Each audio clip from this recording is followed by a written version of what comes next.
Hello students, welcome to Pathak sir. मेरा नाम है Vishal Pathak and I am your English educator. और मैं ले आया हूँ क्लास 6 इंग्लिश पूर्वी बुक का यूनिट 5 का सेकेंड चैप्टर, जो एक पोइट्री है जिसका नाम है द काइट्स। तो चलो इसको स्टार्ट करते हैं। इसकी लाइन बाय लाइन एक्सप्लेनेशन देखते हैं, फिर उसके बाद हम देखेंगे इसमें कौन कौन से पोइट्री डिवाइसेस यूज हुए हैं और ये चैप्टर या ये पोइट्री आपको कौन सा मैसेज देने की कोशिश कर रही है वो भी हम जानेंगे। तो चलो स्टार्ट करते हैं। The kites. Up in the air, see the kites fly, like color birds in the wind-whipped sky. तो यहाँ पे जो पोइट है वो एक बच्चा है और बच्चा इमेजिनेशन करता है। जैसे आप लोग भी बच्चों, आप भी बहुत सारी इमेजिनेशन करते हो और उस इमेजिनेशन में जीते हो। वही इमेजिनेशन आपको एक्साइटमेंट और हैप्पीनेस और जॉयनेस देता है। तो इसी प्रकार यहाँ पे पोइट भी एक बच्चा है जो काइट्स को देख रहा है आसमान में। शायद वो काइट उड़ा भी रहा है और कुछ इमेजिन कर रहा है। तो चलो देखते हैं। तो पहले उसने हमें क्या बताया रीडर्स को कि अप इन द स्काई, देखो आसमान में, एयर में, एयर का मतलब यहाँ पे स्काई भी कह सकते हो आप, कि एयर में, आसमान में क्या देख सकते हैं हम लोग? काइट्स को फ्लाई होते हुए देख सकते हैं। और ये काइट्स कैसे दिख रहे हैं? तो कलर बर्ड की तरह दिख रहे हैं। तो इसमें काइट को कंपेयर किया गया है कलर बर्ड से। कहा गया कि काइट कैसे है? कलर बर्ड से, क्योंकि आसमान में मोस्टली बर्ड्स ही दिखाई देती है, काइट्स तो कभी कभी दिखाई देती है। तो वो काइट्स को किससे कंपेयर कर रहा है? कलरफुल बर्ड से कंपेयर कर रहा है कि बर्ड्स की तरह वो आसमान में उड़ रही है। और आसमान में क्या हो रहा है? तो विंड विप्ड स्काई। स्काई कैसा है? विंड विप्ड है, मतलब कि बहुत तेज हवाएं चल रही हैं, विंड चल रही है। तो विंड इज ब्लोइंग, ठीक है, very fast wind are blowing, wind is blowing. और जब विंड ज्यादा तेज बहती है तो हमारे जो पतंग होती है वो और अच्छे से उड़ती है। I wish I were small and light as air. I would climb on the kite and sail up there. तो यहाँ पर आई कौन है? पोइट है हमारा। तो कह रहा है आई विश, मैं छोटा सा होता, बिल्कुल छोटा सा होता, स्मॉल होता, एंड लाइट एज एयर होता, बिल्कुल हवा जितना हल्का होता। तो I would climb on kite, तो मैं काइट पे क्या करता? चढ़ जाता, क्लाइम कर देता, एंड सेल अप देयर, और चढ़कर उड़ जाता कहां पे? स्काई में, हवा में। तो ये पूरा का पूरा जो पैराग्राफ है, it is an imagination of point, ठीक है। तो ये पॉइंट की क्या है बच्चों? एक इमेजिनेशन है कि पॉइंट इमेजिन करे कि काश वो बहुत छोटा होता, एयर जितना हल्का होता, तो वो काइट के ऊपर चढ़ता और आसमान में उड़ जाता। Then I would drift upon the paper wings and hear the songs that the wild wind sings. तो कह रहे हैं कि फिर मैं उस पर चढ़ता और ड्रिफ्ट कर जाता। ड्रिफ्ट मतलब टू फ्लाई, मैं फ्लाई कर जाता ऊपर, एंड पेपर विंग के ऊपर चढ़ जाता। पेपर विंग इज काइट, तो काइट को पेपर विंग कहा गया है। तो काश में पेपर विंग के ऊपर, पेपर के पंख, तो पंखों पे, पेपर विंग्स मतलब पेपर के पंखों पे चढ़ जाता और आसमान में उड़ जाता। और मैं क्या सुनता? वो सॉन्ग सुनता जो वाइल्ड विंग सिंग करती है। जो वाइल्ड मतलब कि हवा जो गाना गाती है, वो मैं गाना सुनता। तो ये एक तरह से मेटाफर है, गाना नहीं गाती, पर्सोनिफिकेशन भी है, गाना नहीं गाती, बट हवा तेज चलती है तो ऐसा लगता है कि साउंड बज रहा है। What fun it would be to look right down over the park and the rooftop of a town.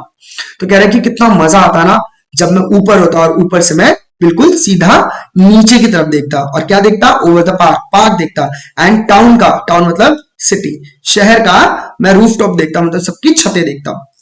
The people below would stand and stare and wish they were me, high in the air.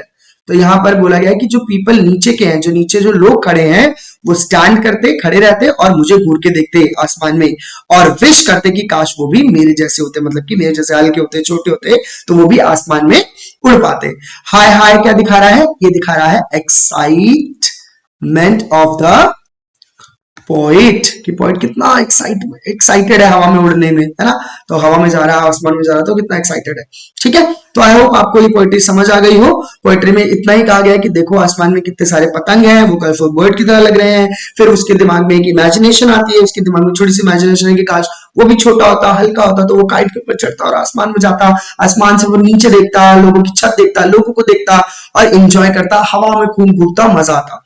तो ये poetry हमें यही सिखाता है कि जो छोटे बच्चे होते हैं वो बहुत ज्यादा इमेजिनेशन करते हैं, और इमेजिनेशन करनी भी चाहिए, क्योंकि इमेजिनेशन से हमें एक्साइटमेंट होती है, हमें हैप्पीनेस मिलती है, जॉय मिलता है, ठीक है। तो keep imaginating, you guys are rock, ठीक है। अब तो हम बड़े हो गए, बट तुम लोग छोटे बच्चे हो, तुम्हें इमेजिन करते रहना चाहिए और अपनी लाइफ में जॉयनेस, हैप्पीनेस लाती रहनी चाहिए।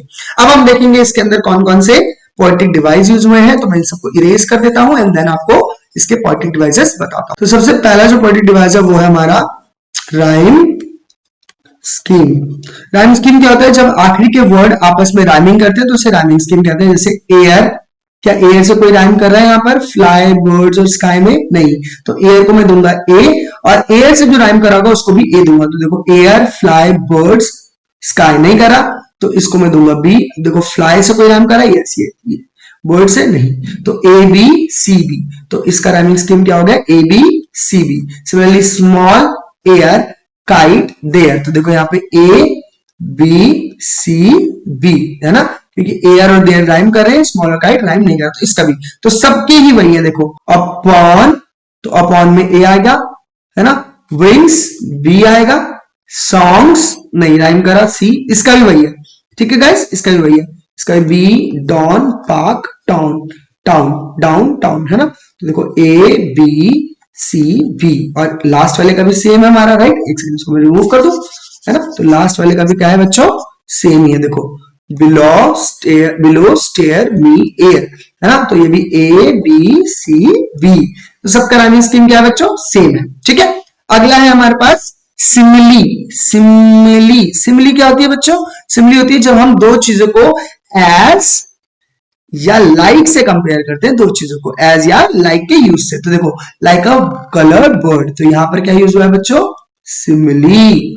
ठीक है, क्योंकि यहाँ पे कलर बर्ड जो है वो किससे कंपेयर की गई है?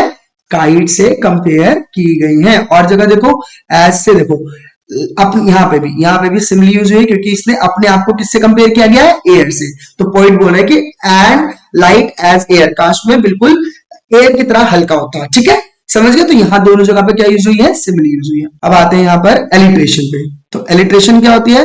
मैंने पहले ही बता रखा है आप लोगों को, जब एक ही लाइन के अंदर सेम साउंड से एक से ज्यादा वर्ड हो। तो देखो यहाँ पे एलिट्रेशन कहां पर है? विंड वेप्ड, देखो विंड वेप्ड, व और व का साउंड आ रहा है, तो यहाँ पे एलिट्रेशन यूज हुआ है। I wish I were small, तो व और व का इस्तेमाल हुआ है, यहां पे भी क्या हो गया आपका? एलिट्रेशन नहीं है। Would climb, sail up there, आगे देखते हैं। देन आई वुड ड्रिफ्ट नहीं है, पेपर विंग्स नहीं है, हियर द सॉन्ग नहीं है, द वाइल्ड विंड, देखो व और व का साउंड आ रहा है, alliteration. What fun would be, तो व और व, देखो एक ही लाइन में एक से ज्यादा वर्ड है जो सेम साउंड से स्टार्ट हो रहे हैं। और देखो look right down over the park and the roof, और रूफ टॉप नहीं है। The people below would stand and stare, ये देखो स्टैंड एंड स्टेयर, स एंड स का साउंड आ रहा है ना। एंड विश देवर मी, व और व का साउंड आ रहा है इसमें भी। हाय हाय, तो हाय हाय में तो हम रिपीटेशन बोल देंगे ना। ये देखो ये जो है ये line, that the wind wild wind sings, ये एक तरह से है पर्सोनिफिकेशन। What is personification? जब हम ह्यूमन बीइंग की क्वालिटी किसी नॉन लिविंग बीइंग्स या फिर एनिमल्स को दे देते हैं तो उसे पर्सोनिफिकेशन बोलते हैं। तो यहाँ पे बोला कि विंड क्या कर रही है? गाना गा रही है, पर विंड तो गाना नहीं गाती है, राइट। लास्ट हमारा है रिपीटेशन, वो देख लेते हैं, बस काम करते हैं। ये देखो हाई हाई दो बार यूज हुआ है, तो जब भी कोई भी वर्ड बार बार यूज हो रहा है एक ही लाइन में तो उसको क्या बोलेंगे? रिपीटेशन बोलेंगे। तो हाय हाय दो बार यूज हो रहा है। तो आई होप आपको ये पोएट्री समझ आई हो, आई होप आपको सारे पोएट्री की वजह समझ आया हो, आई होप ये पोएट्री के आपको मैसेज देने की कोशिश करिए वो समझ आया हो। अगर आपको मेरा पढ़ाया हुआ समझ आता है, मैं जिस तरीके से पढ़ाता हूँ आपको अच्छा लगता है, तो प्लीज इस वीडियो को लाइक कीजिए, इस चैनल को सब्सक्राइब कीजिए, शेयर कीजिए इस वीडियो को ज्यादा ज्यादा अपने दोस्तों सो दैट कि मेरे को मोटिवेशन मिलती रहे और मैं ऐसी वीडियोस और भी बनाता रहूं आप लोगों के लिए। तब तक के लिए मिलेंगे नेक्स्ट वीडियो में। गुड बाय छोटे छोटे प्यारे प्यारे बच्चों, बाय बाय।